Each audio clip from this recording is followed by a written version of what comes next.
Welcome to my critiques, where I give my unbiased outlook on both left-wing and right-wing politics. So let's just jump right into it. So the title to the video we're critiquing today is called Joe Says GOP Stand Up to Calls for Muslim Ban. Morning Joe, MSNBC. And this video is published on June 13th, 2016, so it's about 2 years old from now. And the description to this video is the Morning Joe panel discusses Donald Trump's response to the Pulse nightclub shooting and why Republicans must stand up to calls for a ban on Muslims entering the U.S. Absolutely, and the stirring up of hatred, both at home and around the world, it's weird. I mean, we thought we were going through a progress in history in which the notion of just hating people because of who they are was receding. Sounds like a sensible statement on its own. I have mixed feelings about that, but proceed. And this has been disproved around the world, and unfortunately, even at home. How? The environment is getting more and more toxic. Why is that I mean, you know, you see it on social media. You see it just unleashed. Racism, you know, anti-gay, anti-Muslim. Anti-Republican. Where are the countervailing voices, though? Where are the strong I think, you know, there aren't strong leaders in the world, you know, that used to tamp these things down. How about giving some examples or facts to back up anything you're talking about? Exactly what anti-gay or anti-Muslim comments? What world leaders used to, quote, tamp these things down and don't anymore? It's almost like you're filibustering here. And now you're being allowed, and I'll even, Donald Trump is doing it, to play to these things, to stoke it up. I want him to give me some example of a person or bigoted act to help me connect more with what he's talking about. And of course he just says, well, you know, Donald Trump. Muslim ban. Hate. Force, though, in the elected Republican Party. Where is that force to go out and say, actually, you have a lot of Republicans, and you have to give them credit. And, you know, you saw it in Deer Valley with the Mitt Romney group this weekend, who are speaking out and just appalled by the hateful rhetoric that has been stoked up by Donald Trump. But somehow it's not, you know, America has gotten more fragmented. And I respect the fact that he gave credit to some Republicans, despite the fact that Joe was seemingly trying to demonize all of them. I would love to see a press conference on Capitol Hill today by Republicans and all of them. If you're a Republican and you have other important meetings to attend to, which happen to be scheduled at the same time as Joe's proposed all-Republican conference, it's your duty to be there regardless. This is more important than your family. It's your responsibility as an American, and it's your duty to prove to the Democrats that you aren't an Islamophobe. Republicans only saying that the way to beat ISIS is by pulling Muslim Americans more deeply into the fabric of America, as we have done for years, in a way that France has never done, Frank, in a way that England has never done, and the way that other European countries have never done. That is the genius of America. We are the melting pot. But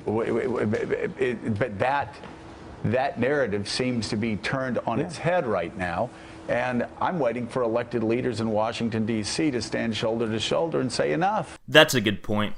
Trying to make something go away by suppressing it can be a bad idea, especially when that something includes fundamental beliefs of a quarter of the world. It usually makes the bad elements of what you're trying to suppress even more of a problem. If MSNBC is so good at making the Muslim ban look so purely evil, imagine what an Islamic group like ISIS would portray it as. Absolutely. I was so glad that Walter mentioned Mitt Romney's name, but as you were mentioning it, and I've been very impressed by everything Mitt Romney has said recently, and I think it's a wonderful contribution, but I do wonder, where was the strength of that language 4 years ago? Some of the Republicans who have stepped up in the right way and challenged the divisiveness of Donald Trump, where was that passion, and where were those words 4 years ago, 8 years ago? Well, for one, Trump was not a nominee. One of the great things that could happen from Trump, if he doesn't succeed and go all the way, Don't worry, man. I didn't really believe he'd be president either. Is that the Republican Party has done some real soul searching here and realized that words matter, that actions matter, and that they really have to kind of step up to what they want to say is the vision of who they are. All that moral superiority and smugness, shit like this is why Trump won. On the flip side, I'm starting to think that Republicans are developing some of the same kind of smugness and moral superiority that liberals are notorious for, from opponents like Ben Shapiro and Steven Crowder. Even though I like them, they can come across as being all-knowing or not objective. They're very critical of the left, while hardly ever criticizing the many faults of the right. It's hard to critique smugness because it's not really what you say, it's how you say it. It's also not being open and objective to ideas in conflict with your own. David Ignatius, in the Republican primary, Donald Trump found rewards for saying the things he said, the Muslim ban, building the wall, all those things, and he won primaries because of it.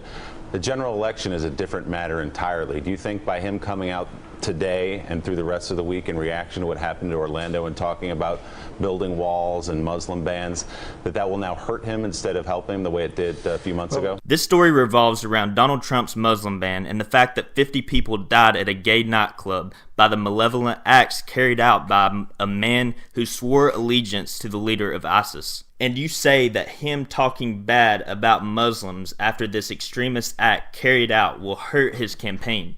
Are you high?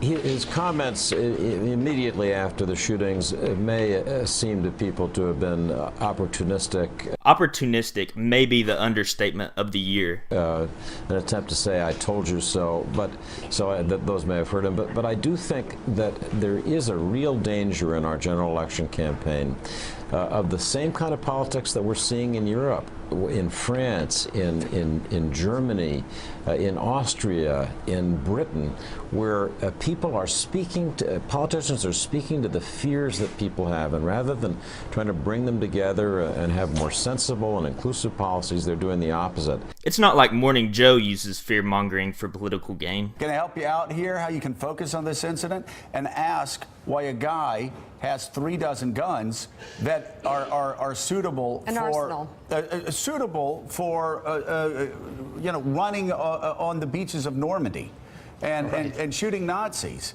Not saying that I agree or disagree with their stance on gun control. I'm only illustrating the point that there's fear-mongering used on all sides of the political spectrum. I do think that we need to see this as a national security problem.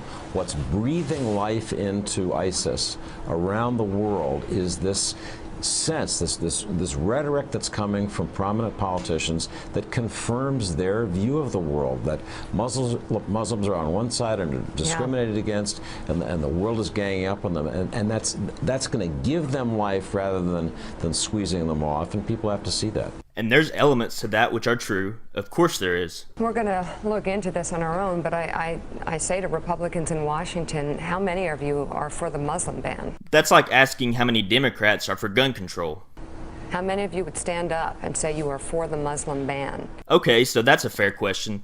So what degree of the Muslim ban are we talking here? How about let's understand each other before you assume all people who are for the Muslim ban are bad people? Or just get emotional and ask the vague question, whatever.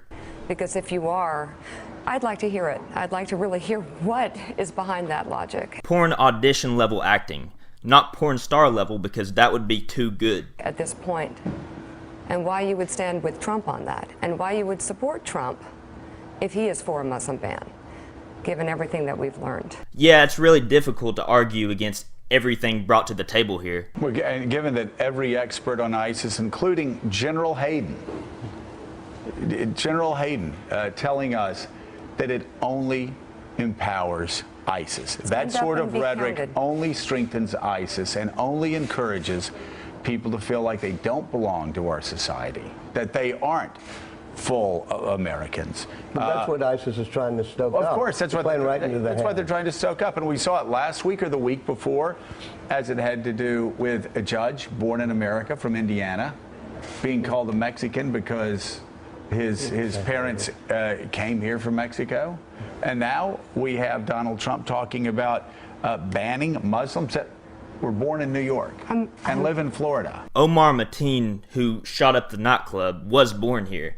but still claim to be of the Muslim faith. So it's irrelevant whether he is born here or not. Obviously, US isn't a Muslim majority country, but most countries in the Middle East are. It's really sort of counterproductive to Joe's point that the shooter was born in the US and not an immigrant, since only 1% of the US population is Muslim, and the fact that a rare evil form of a prominent religion in the Middle East influenced him that much doesn't help Joe's argument against the Muslim ban. I'm gonna say it. Republicans, stand up and be counted. That fake anger and moral superiority act does more harm than good for what Morning Joe is trying to advocate here. Some pundits are able to aggressively demand for political change and pull it off, but Joe and Mika Brzezinski aren't those pundits.